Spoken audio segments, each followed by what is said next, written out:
Good morning and welcome to the Newport News Church of Christ. Delighted to have you with us again for another opportunity to study God's Word on Sunday morning. We welcome you here with us and glad that you're online with us. All right, this morning we're looking at Jesus is the bread of life. We're in the book of John, John chapter 6, a very awesome chapter, a very long chapter in the middle of John's narrative, and there's a lot packed in there. 71 verses in John chapter 6, and so there's a lot in there. So we'll dive in and see how far we can get with this lesson today. Our text comes from John chapter 6, verses 21 through 71. Now, to go back and to get back to where we are, like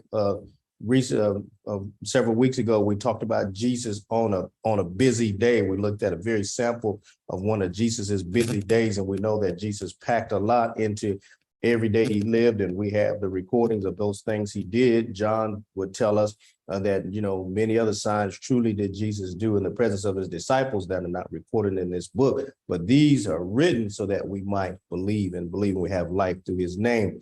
And so we're on another one of those busy times. And so in John chapter 6, to catch us up to where we're at, last Sunday, we talked about Jesus feeding the 5,000 when people need help. And as Jesus came out and Jesus began to speak and to talk to them, and as the day got long and they got long in the day, they were out in a desert place. So they were not in a city. There was not the conveniences that they would be able to have and go and grab something to eat and come back. They were out in a desert place. Mark says they sat down he told them to sit down on the green grass. Mark describes it for us. As it got, later into the day, Jesus, knowing their needs, they had been out there listening to him and his word. And so Jesus asked the disciples, about this situation. What are they going to do? The disciples we don't have, Philip, we don't have enough money, to take care of this. Thomas, why don't we just send them away? Just send them away. Let somebody else's problem. Just go and send them away. But of course, we know that earlier, Jesus had compassion as he saw all the people as he was on the boat, and he would see the people were following him and coming out of all the cities and chasing after him. And so Jesus had compassion on the people because he saw them as sheep without a shepherd, that these people were sheep. They didn't have a shepherd. They were walking aimlessly, and they had no one to lead them, and Jesus had compassion on them. So Jesus, talks to the disciples and see what they could do. But then we know from John that there was a little boy in the audience who had his little lunch, his little snack, had 5 barley loaves and 2 little fishes, not big fishes, but 2 little fishes, more like sardines, probably pickled fish. That was going to be his lunch. And so Jesus took that and made enough to feed all the 5,000. We know it was more than 5,000 because the scripture says 5,000 men. So if you add women and children and wives and families, the number gets up to somewhere, between 10 and 13,000, up to 15, maybe 15,000 people that were there. And so that's an important miracle. And so then Jesus, gets his disciples. And after that, another stress that's on Jesus is the news of the death of John the Baptist. That minister that Herod had it out for him, had him in prison. And finally, when Herodias danced at his dinner and he excited, enticed by her and said, "I'll give you anything up to half of my kingdom." Mother said, "Get the head of John," because of course he was speaking. John had been preaching against that false relationship that they was in. And so, of course, he had to honor his word, and John the Baptist was beheaded. News gets to Jesus. And so that is another stress on Jesus, that John the Baptist is dead. Not only is he an evangelist and a forerunner, one that was paving the way for Christ, but it's a personal loss for Jesus. We can't forget that because that's his cousin. That's his first cousin. So that he had that stress. And so he gets the disciples and, hey, let's get away a little bit. And again, Jesus sends him out on another water test. They've already had one test, a water test where Jesus was in the boat sleeping with them. and the winds and the waves came up, and they panicked and woke Jesus up out of a sleep after that busy day. And they failed that test. And, where's your faith? Oh, ye of little faith. And so now Jesus gives them another test on the Sea of Galilee again, sends them out, and he's going to, retire off and kind of spend some alone time with the Father, sends the disciples on ahead. And so in the middle, and so they're out there rowing and toiling for several hours, just rowing against the wind. They couldn't put up the sails because the wind would be so much it would drive the ship, so they have the sails down, but they're rowing, trying to get to Jesus had sent them over to Bethsaida over on the east side, but they've been just going against the shore. For every move they make, the wind blows them back. And so they have not traveled not even half the length of the sea for several hours. And then Jesus appears to them on the water. And of course, we have the incident where Peter wants to get out of the boat and go out to the Lord, and he's doing fine, but then he starts to look around and see the waves begin to doubt and to sink. Jesus saves him. And John records that there was one more miracle that night. Not only Jesus walking on the water, Peter coming out to him, but the other miracle is that the boat was at land to which they were going, that instantaneously, that the boat in John 6, look at John chapter 6 and verse 21. Then they willingly received him into the ship after he had introduced himself, but he said unto them, "It is I, be not afraid." Then they willingly received him into the ship, and immediately the ship was at the land whither they went. So immediately the ship was at the land. Right. And so Matthew 14, 34 through 36, Mark 6, 53 through 56 tells us they landed south of Capernaum on the planet, headed north to Capernaum, and Jesus was healing people as he went. Right. And so that's where we pick up the story today. The crowd realized that and they headed north. The crowd realized that Jesus was not on the east side of the sea anymore, and they did not know how he had left. Look at John 6, 22 through 24. The day following, when the people which stood on the other side of the sea saw that there was none other boat there, save that one whereinto his disciples were entered, and that Jesus went not with his disciples into the boat, but that his disciples were gone away alone. Howbeit there came other boats from Tiberias nigh unto the place where they did eat bread, and after the Lord had given thanks. So this is Tiberias, where Jesus had fed the 5,000. When the people therefore saw that Jesus was not there, neither his disciples, they also took shipping and came to Capernaum seeking for Jesus. So they saw his disciples leave, but they knew Jesus hadn't gone with them. But they come out and they go over to the east side and don't find Jesus there. So they get on ships and they came to Capernaum looking for Jesus. And so he arrives in Capernaum. And so boats were also coming to the east side, probably because they saw the crowd and wanted to make some money. Either way, they got into the boats and headed to Capernaum to find Jesus. There immediately asked him a question, "Rabbi, when did you get here?" And John 6:25, when they had found him on the other side of the sea, they said unto him, "Rabbi, when camest thou?" The people from the crowd to his own apostles, asked many questions that day, and we'll see a lot of questions that are going to be asked on this day.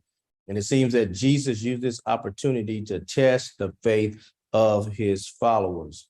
It says at the end of this text in John 6:66, as a result of this, many of his disciples withdrew and were not walking with him anymore.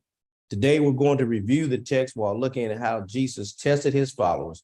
These same tests apply to us today. So at the end of these tests, it says many of his disciples walk with him no more. So you should circle disciples in your book, in your Bible, because This is not just the average crowd followers.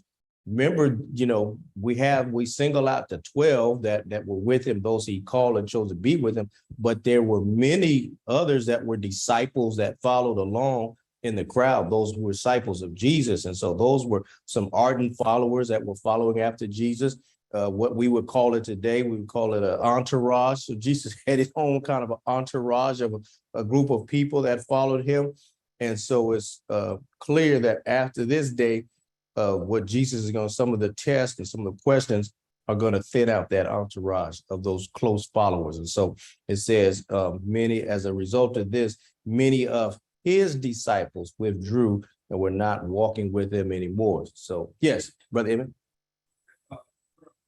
Yeah, we see the similar thing. The thing is that when people, sometimes get involved and they follow, but sometimes they have that cause people to decide whether they're going to stick with this or whether they're going to leave. Sometimes you hit a high water mark where people say, no, I don't think this is for me. And so this is what happens here with the disciples. Some of the things that Jesus is going to say is going to really test them and going to test their motives. And then after that, some people are going to make a decision not to follow after him anymore.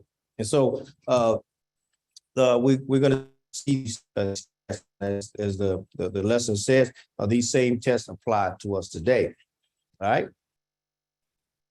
So we look at the crowd was tested. All right. And so Jesus notice Jesus did not answer the question on when he arrived at Capernaum. Instead, he focused on the crowd was there, right? So he doesn't answer the question of when he got there or anything, but he focuses on the reason the crowd was there. Let's look at John 6:26 and 27. Jesus answered them and said, verily, verily, I say unto you, ye seek me not because you saw the miracles, but because you did eat of the loaves and were filled. Jesus says, labor not for the meat which perisheth, but for that meat which endureth unto everlasting life, which the Son of Man shall give unto you. For him hath God the Father sealed. All right, so now Jesus is testing their motives of why they're there. So it's significant. He says, he said unto them, ye seek me not because you saw the miracles, but because you did eat of the loaves. So that's significant because Jesus, on the other side down by Tiberias, had just fed them. And then when the disciples left and then they thought Jesus got on the boat with disciples, they go over to the east side because they know the boat was headed to the east side toward Bethsaida. So they go looking for Jesus over there, don't find him, get him, and then head back down to Capernaum looking for Jesus. But Jesus testing their motives. Jesus said, you didn't come because of the miracles. You're not following me because of the miracles. You're following me because you just ate, because of the loaves that I just fed you and you were filled. So, of course, now, so what's the problem with that? Who doesn't want a free meal? If I get a free meal and I know that if I follow this person, I can still get a free meal and eat. That's a no-brainer to me. Wouldn't I go and get the free meal? And so Jesus is testing their motives. He said, you didn't come because of the miracles. You came because of the loaves that you ate and were filled, because Jesus had just done that on the other day. What was Christ wanting them to think about? Christ was wanting them to think about their motives and their priorities. What did the crowd hear? If they work, they will get food that does not perish. Jesus says, labor not for the meat which perisheth, but for that meat which endureth unto everlasting life, which the Son of Man shall give unto you. For him hath God the Father sealed. Now, does the crowd understand that saying? They don't understand that. They don't understand that because in there is a spiritual meaning. Labor not for the meat which perishes. What? That which we can eat, that's going to perish. That rots, that goes bad, that perishes. But labor instead, Jesus says, labor instead for the meat that endureth unto everlasting life. Do the people at this time know what that meat is?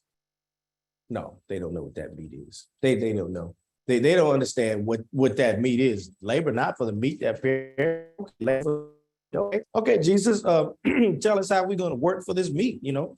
So what's the crowd here? If they work, they will get some food that does not perish. Well, hey, yeah, who doesn't want some food that doesn't gonna perish? Yeah, we'd love to have some food that that we don't have to worry about it perishing. And so that's what the crowd hears, and they don't quite get the gist of what Jesus is saying here. Labor not for the meat that doesn't perish. After they, yes, yeah, yep. And so Jesus he uses the meat and uses water as a metaphor for what? Something else. You know, they can understand meat, they understand water because those are the staples of life. Bread, you know, we have to have those every day to live. Jesus in his model prayer, you know, give us this day what? Our daily bread, you know, every day, you know, you go out and get bread. I came to kind of understand that living in Europe. You know, we have all these, we here in America, you know, we buy stuff and we have refrigerators full of food. We go buy a bunch of food and put it away. Over in, you know, old countries, you know, rooms are not as big, kitchens are not as big, even refrigerators, and like in Europe and Italy, it's different places. The refrigerators are not that, like these big old huge boxes. We got these huge boxes with freezers, and we have all this stuff stored up. They don't live like that. They don't do that. They don't have these because over there you pay tax for every room that you have in the house. They don't want to build closets in the house because if you build a closet, that's a room and you pay a tax for it. So they just build a room and they put armoires in there, you know, that you can hang your clothes in. So kitchens are a little smaller. They don't have these big, gigantic refrigerators. And so they tend to go out, you know. You go down to the main square. Guess what's there? There's the market there. There's fresh meat and there's fresh vegetables. The baker gets up at 4, 5 every morning and bakes fresh bread. So what? You go out there and you get your bread and you get your stuff for the day, and that's what you go cook. You know, then you probably cook it, consume it. There might be a little leftovers, but you know, not a lot. And so the next day you go out. So it's your daily bread. So they just live a different way. And so Jesus is telling them, you know, don't work for this, don't labor for this that's going to perish every day. And the next day you have to go out and start all over again and get it. After they inquired about the work they need to do, Jesus takes this opportunity to introduce his theme for the day. This is the work of God, that you believe in him who has sent you and that has sent him. John 6:29. So verse 28, then said they unto him, what shall we do that we might work the works of God? So that is a synecdoche, a part in place of the whole. And they said to him, what shall we do that we might work the works of God? So what do they want to do? What do we physically have to do so that we can work the works of God? And so now Jesus is going to answer them. And Jesus said, this is the work of God, that ye believe on him who he hath sent. And so that's the work, to believe on him who he has sent. They're asking him, what do we physically do? You know, and even today, people want to do what? They want to do something physically, you know, but it starts with what? Belief. It starts with faith. And then because of your belief, then what? It causes you to go do some work. But if you go do work and you don't believe or have faith, James would say, does you nothing, does it profit you? So James would say, you know, because they say, I'm going to show you works, but what? By my faith, by that which I believe in, that which I ascribe to, and you see it bear out in my works. All right. So this is the work of God, that you believe in him whom he has sent. All right. So their next request helps us to understand their insincere motive. Their next request, they ask for a sign. Jesus had completed many signs to these very individuals just the day before. I mean, they've seen many signs. They've seen many miracles. They've seen him healing people, and he fed the 5,000. So but yet and still they ask for another sign. Look at John 6:30. They said, therefore unto him, what sign showest thou then, that we may see and believe thee? What dost thou work? So Had Jesus shown them enough stuff, the stuff that Jesus, yes, but check. There we go. Yeah, we get some interference with our. So that was just establishing the fact that they had seen signs. They had seen plenty of signs. They had seen enough. Brother Emmett just said, in the Old Testament, they had seen things. But one of the things we know, and miracles last about that long. So that's why, when people advocate for what signs and miracles today, what do we tell them? What's more impactful? What's more important? What will last longer than seeing a sign of miracle? Belief and faith. Belief and faith will last longer. Signs are like, you see this today, guess what? Tomorrow you want to see another one. The next day you want to see another one. So there's is not enough. It satisfies the senses for the moment. It's temporary. It's fantastic. But then tomorrow you're like, after that, the sign wears off. But just like those of us that, we've seen, musicians and magic tricks and stuff like that. When you're in the moment, wow, that was great. That's the greatest thing I ever saw. But then tomorrow you're like, that wasn't that much. And now you want to see something greater than that. You want to see it. And so we're always looking to top that which we've just seen. Even in our entertainment and in movies today, when you go back, you can tell you're of a certain generation because Brother Mac, go back and sit your kids down and put on 1960s black and white movie. They can't sit there and watch it for 5 minutes. Can't watch it. Why? Because they have seen such greater things. They have seen Star Wars. They've seen people flying and spaceships and all these fantasy things that we have seen and experienced. And so you go and turn on something that was made 30, 40 years ago, without all those CGI and special effects, with just, story. Just put on something where it's just story, people talking. And you have to listen and pay attention to the dialogue and get the inflections of the people and the mood from the music. Put that on, man. People go to sleep.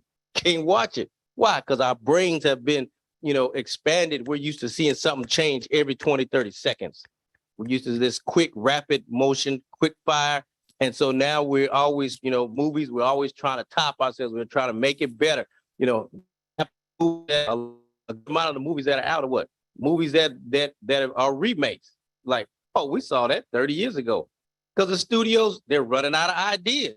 They're running out of ideas. So they just say, okay, we'll take this. This was good in the 80s. And so now we'll make it for the kids and the grandkids of those folks that was kids in the 80s. We'll just remake it now for a new generation, put new characters, put, soup up the special effects. And now we'll just bring it out for a new generation. Or we'll just change the storyline. Oh, it was originally some African American characters and sell it to their community. So Hollywood is just duplicating. What can they do? And there's nothing really, as Proverbs says, nothing new under the sun.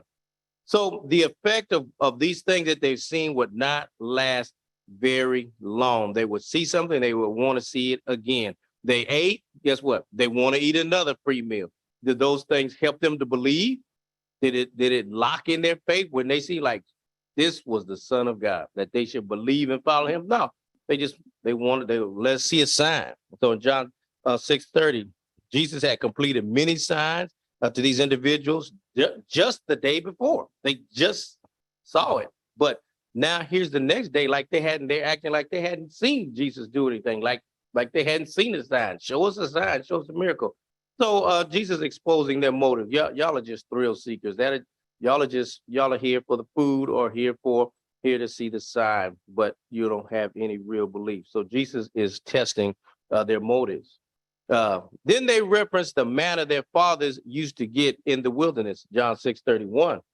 Jesus said, the people said, our fathers did eat manna in the desert, as it is written, he gave them bread from heaven to eat. All right, so they go back to that manna that they ate in the wilderness. In some places, they even reference, Moses gave us manna in the desert, and Jesus has to correct it.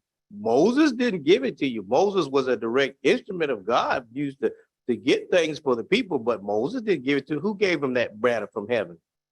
God gave it to him. Moses didn't have no power to create that. But they looked at Moses because he was the leader and the one responsible. But Moses didn't give it to him. God did. So yes, Brother Bob. Yes.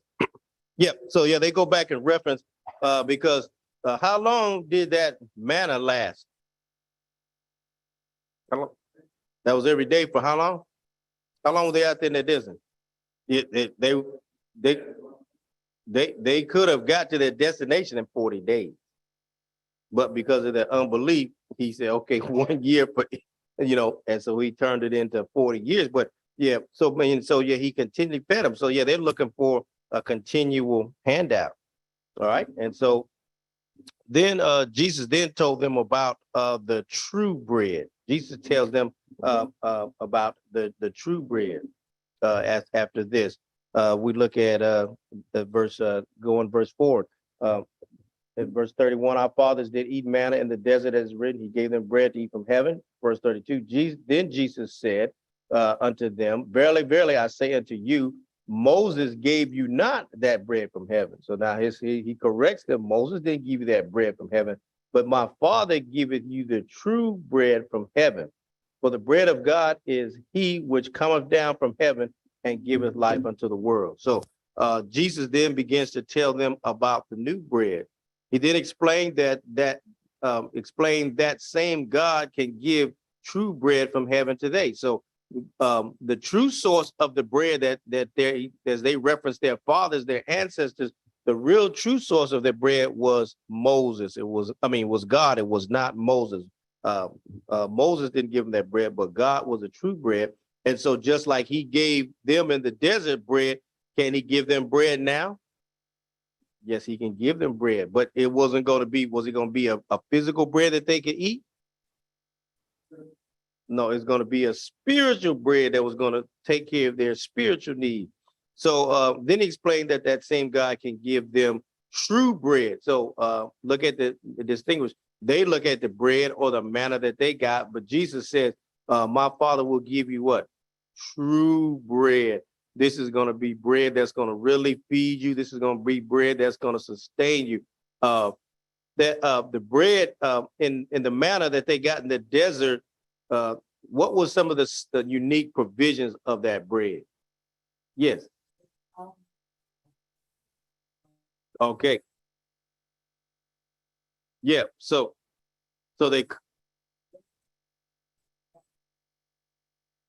All right. So the day before the Sabbath, because the Sabbath day you wouldn't work, then but the provision was, and so that was like a constant miracle because you could collect enough to last you over the Sabbath day and it wouldn't spoil. But during the week, if you tried to go out there like, well, I'm gonna go ahead, and you can see some of us scheming and working the system. I'm gonna go out and collect enough up because I don't feel like getting up tomorrow and get it. That bread to go bad, it'll spoil because what? This, and that bread, that was an act of faith. It was an act of faith that you had to believe it was going to be there, but it was also an act of faith to obey the rules that God put on the bread, to not to go out and try to collect too much because it was spoiled. On the Sabbath you could collect. So don't people wonder, like, why does it last on the Sabbath? We can go get 2 days worth on the Sabbath, but during the rest of the week, if we try to get 2 days, it's spoiled. That's God, because God. And so having faith to believe in God and to trust him and to follow his provision. If you didn't follow it, then that bread was spoiled. But they was dependent upon it every day. Guess what? To get your bread, guess what? You got to get up every day. You got to go get it. And it would appear, and then after a while, what? It would be gone. So you had to go up, you had to get up, and you had to get out there. You had to go get the bread, and you could have it.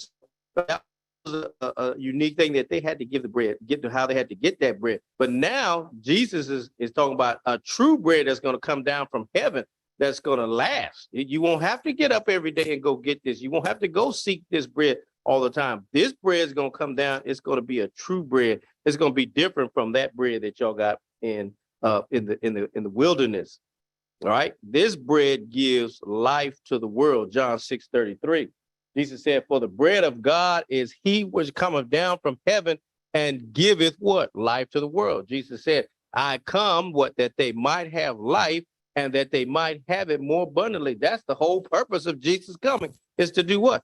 Is to save us from our sin and to give us life, to give us abundant life, to where that after this realm of existence, after this tent that we're in cease to exist, guess what? We'll still have life ever after with him.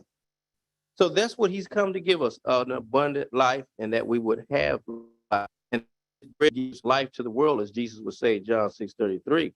But they're still missing the point. But they asked for this bread. Then said they unto him, Lord, evermore give us this bread. So they're still thinking on this level. They're still thinking this is some physical bread. Also, evermore give us this bread. Give us this bread so we don't have to get up and we don't have to go get bread. They're still missing the point. A side note here, there is a good comparison between the Samaritan woman, which Sister Simona already said in John 4, and the discussion concerning water, and this chapter and the discussion concerning bread. So same thing, he's talking about, I've got some living water. There he said, here, I've got some true bread. Over in John chapter 4, he said, I've got some living water. You won't have to get this water every day like you have to go get that physical water every day. You have to go up to that well and get this water, bring it back to feed the animals, for food for yourself, for cooking.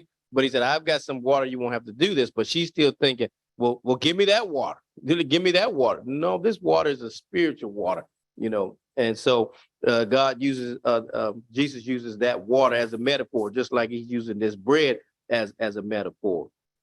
And so Jesus says, he's the bread of life. Jesus says, I am the bread of life. He who comes to me will not hunger, and he who believes in me will not thirst. In John 6:35, I am the bread. Of course, this is one of the great I am statements in John. There are several I am statements. I am the light of the world. I am the bread of life. I am the good shepherd. All these I am statements are found in John. And so there is one of those great I am statements. So he who comes to me will not hunger. He who believes in me will never thirst. And so it's interesting here again, Jesus tying into using those metaphors, using bread and water. Those things we understand that are necessary for life. We have to have bread. We have to have water. They sustain physical life. But Jesus saying spiritually, you have to have what? My living water. And then you have to have my true bread so that you can have spiritual life. And then he talks about hungering and thirsting. All right. In the Beatitudes, back at the very beginning of Jesus' ministry, he said, blessed are those that do what? Hunger and thirst after righteousness. So the words hunger and thirst, what do they denote? Hunger and thirst denotes what? A need or desire. Those, when we talk about we use hungering, even though we use it as a sense for feeding our bodies, but we apply hungry for a lot of stuff, for that which we want. Man, I'm really hungry for this game today. Brother Mac, I'm really hungry for this game. What? That we know that when you say you hunger for something, I'm really desiring to see these games that go come on today.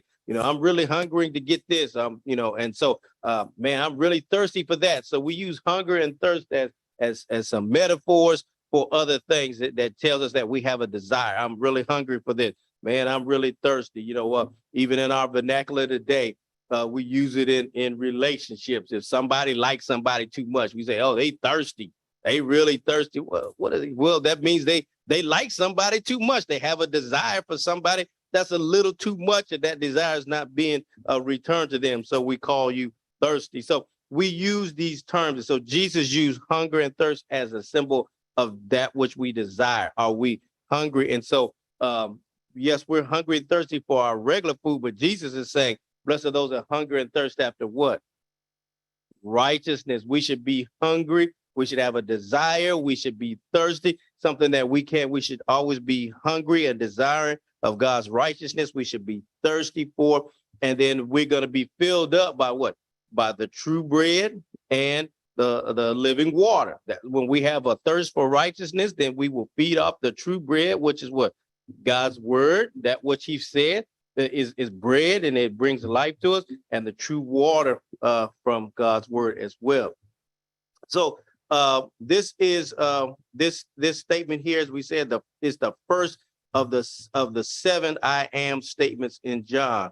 The other I am statements are John 8 and 12, 8 and verse 12, and verse 58, verse chapter 10 and verse 11, chapter 11, verse 25, 14 and verse 6, and 15 and 1. So those I am statements, there's seven of them.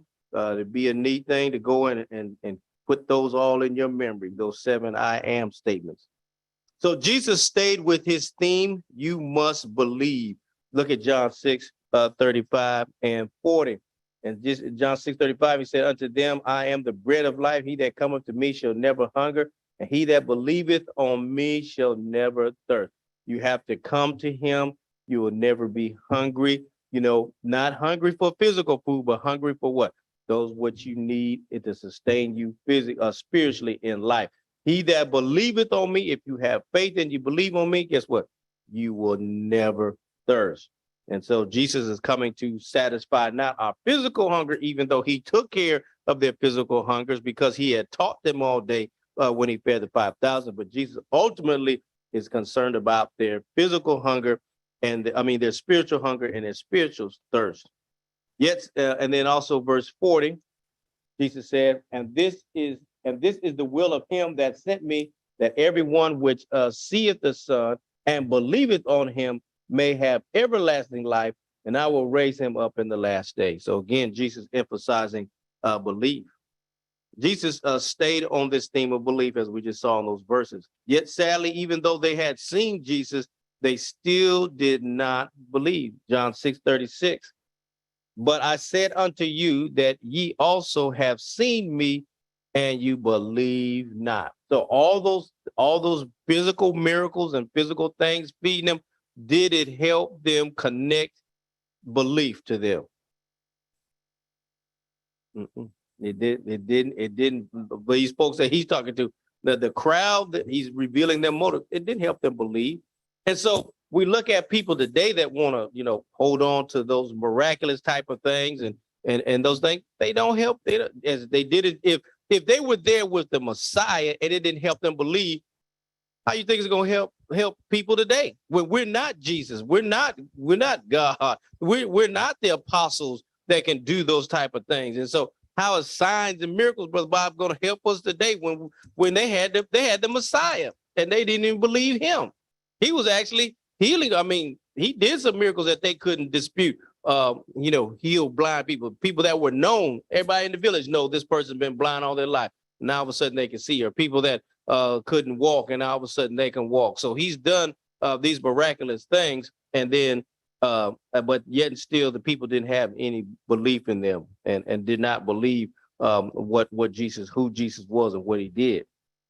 So Jesus was testing the crowd's motives, and we see that the crowd failed in this test. Next, we see that Jesus, the Jews were tested. He tested their understanding. And so in John 6:41, the Jews started to grumble. John 6:41, the Jews then murmured at him because he said, I am bread which came down from heaven. They did not like the fact that Jesus said he was the bread of life. They also could not get past the fact that they knew him when he was a little. John 6:42. And they said, is not this Jesus, the son of Joseph, whose father and mother we know? How is it then that he said, I came down from heaven? Right. So now the Jews are going to murmur because he said, I am the bread that came down from heaven. In their mind, what the bread they're talking about, the bread that came down from heaven was that which they claim came from Moses, but came from God. They're talking about what their ancestors got in the desert. And then now they're going to but he ain't nobody. That's just little Jesus from down there in Galilee, down there in Nazareth, And don't we know him? We know he's the son of Joseph, whose father and mother we know. We know his mama. We know his daddy. It's like when you're in a hometown and somebody goes away and make it big, brother, back, and they come back, and then people in the town knock him down. Man, he ain't nobody. Man, we know his brother. We know his cousin and them. They family ain't never been nothing. We know them. So they belittle you. You've gone off and done some great things. You come back home. then the first thing people do, knock him down. Man, you ain't nobody. Man, we know you. You just from around the corner over here. We used to see you when you little boy. That's what they're doing to Jesus. Belittle him, bring him down.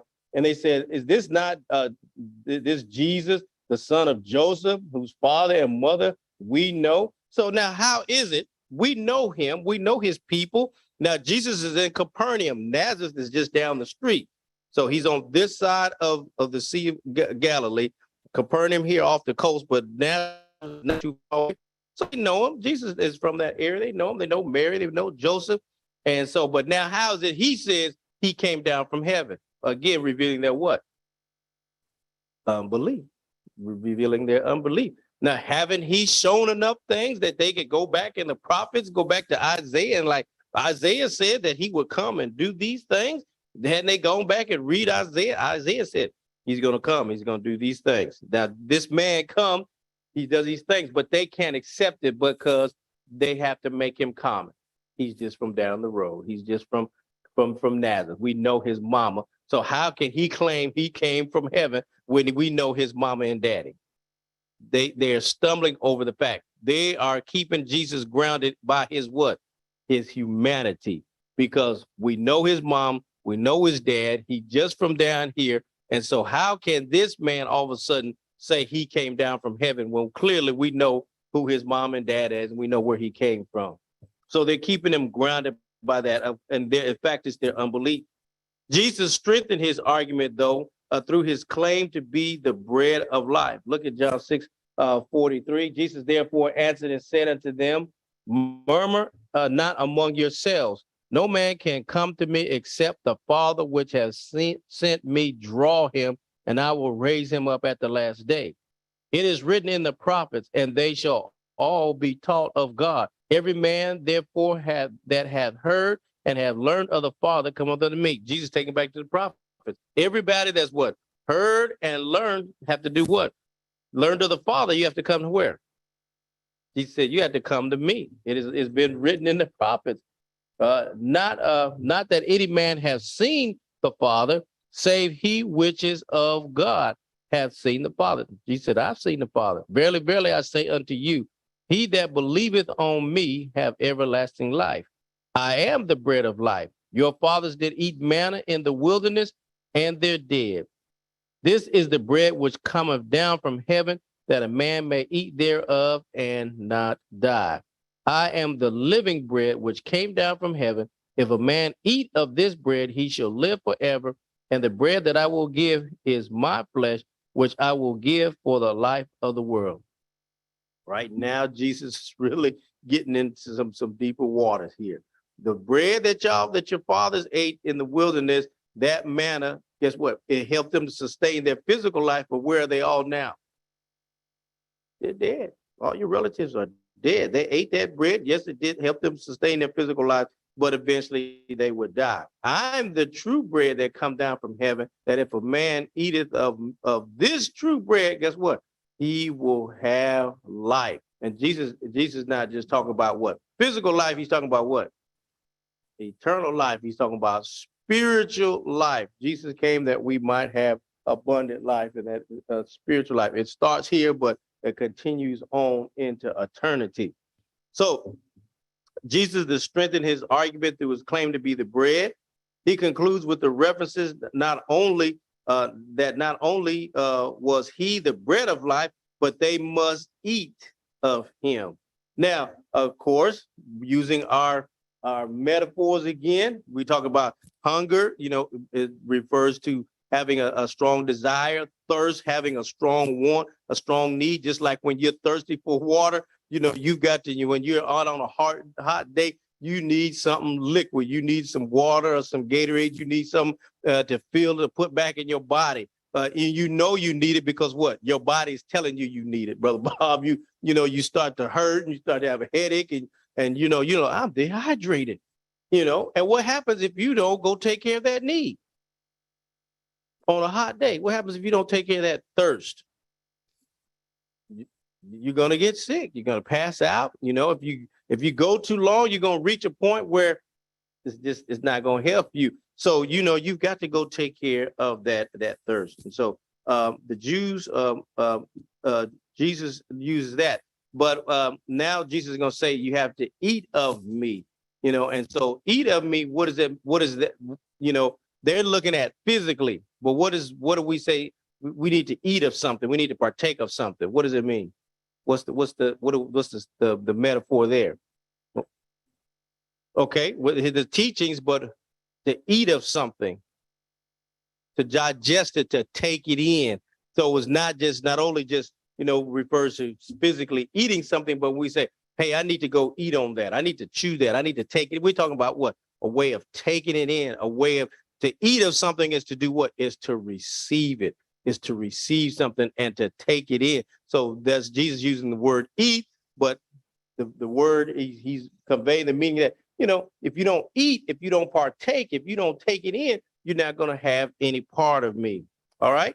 So we're going to end right there. We've come to our time, but Jesus was testing the Jews, and then Jesus was going to keep on going. If you keep on reading through this text, he's going to test the understanding of the Jews, and then he's going to test the disciples' priority. So we're just going to have to take this one. I'm going to have to just turn this into a sermon, and we just have to preach this one. That way we'll get through the rest of this whole lesson, because it's some good things in here.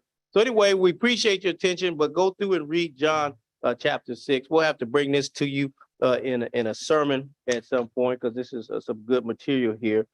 So what we've got coming up. So, and Wednesday, we've got traditions, good or bad. Next week, we've got Jesus withdraws from Herod's territory. Yes, we're going to go into